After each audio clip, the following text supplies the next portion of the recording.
जरूरत। एक व्यक्ति था, उसके गुरु एक सन्यासी थे।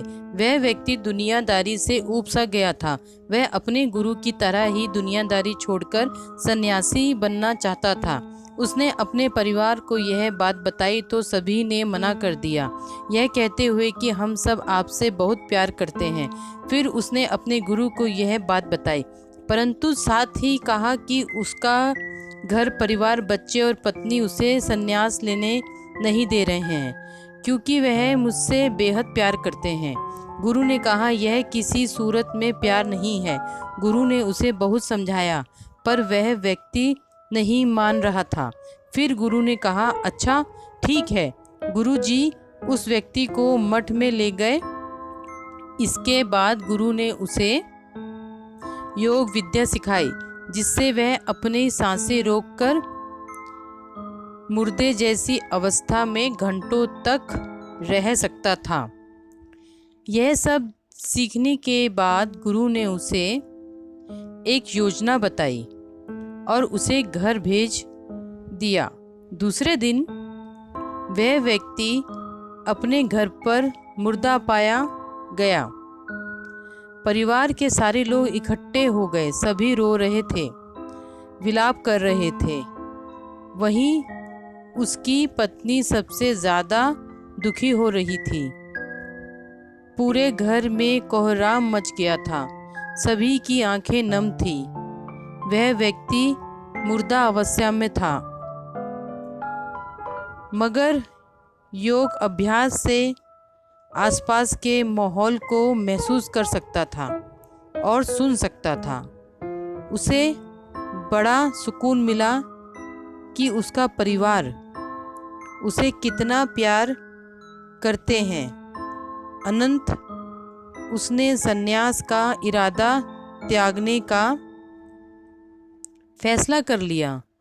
कुछ ही देर बाद उस व्यक्ति के गुरु वहां पहुंचे। गुरु ने सभी को शांत किया और अपने शिष्य के पड़े शव को देखा।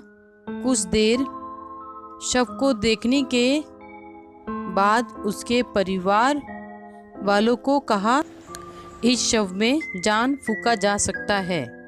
इस व्यक्ति को मैं अपनी विद्या से जिंदा कर सकता हूँ। यह बात सुन के घर के सभी लोग बहुत खुश हो गए। सभी को एक उम्मीद की किरण नजर आ रही थी। फिर सभी ने उस सन्यासी से कहा, तो आप यह काम जल्द से जल्द करिए। इस पर उस सन्यासी ने कहा, एक समस्या है। इस कार्य के लिए परिवार के किसी अन्य सदस्य को अपने प्राण त्यागना होगा। यह सुनकर सभी लोगों की सांसें रुकी की रुकी रह गई। सभी ने एक दूसरे को देखा। सन्यासी ने परिवार के सभी सदस्यों से एक एक करके पूछा, पर किसी ने भी हाँ नहीं कहा। सभी ने अपनी जान की ज़रूरत बताई और अपनी जिम्मेदारी भी सन्यासी से कहा। फिर उस व्यक्ति ने पत्नी से कहा, अगर यह नहीं रहे तो तुम कैसे जिंदगी जियोगी? उसकी पत्नी ने कहा, तुरंत जवाब दिया, मैं इनके बगैर भी जी सकती हूँ। उस व्यक्ति के बच्चों से भी कहा, सवाल सही। उसका भी जवाब वही थी। फिर यही सवाल उस व्यक्ति के माता पिता से किया। उसका भी जवाब एक ही था। इसके बाद गुरु उस व्यक्ति के शव के पास आए और बोले, हे व्यक्ति, तुम उठ खड़े हो जाओ। वह व्यक्ति उठकर बैठ गया। फिर उसके गुरु वहाँ से जाने लगे। उसने अपने गुरु को रोका और गुरु से कहा, मैं भी आपके साथ चलता हूँ। अब उस व्यक्ति को समझ में आ गया था कि उसकी ज़रूरत उसके घर में कितना है। अब वह एक पल भी अपने घर में रहना नहीं चाहता था।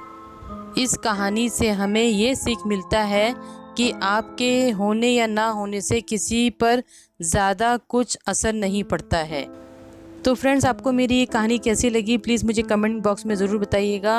और मेरी कहानी अगर आपको अच्छी लगी हो तो उसको लाइक ज़रूर कीजिएगा, शेयर ज़रूर कीजिएगा और सब्सक्राइब करना बिल्कुल भी ना भूलें फ्रेंड्स। तो चलिए फ्रेंड्स, मैं मिलती हूँ आपको अपनी अगली कहानी में। तब तक के लिए अपना ख्याल रखिएगा। बाय बाय, शब्बा खैर।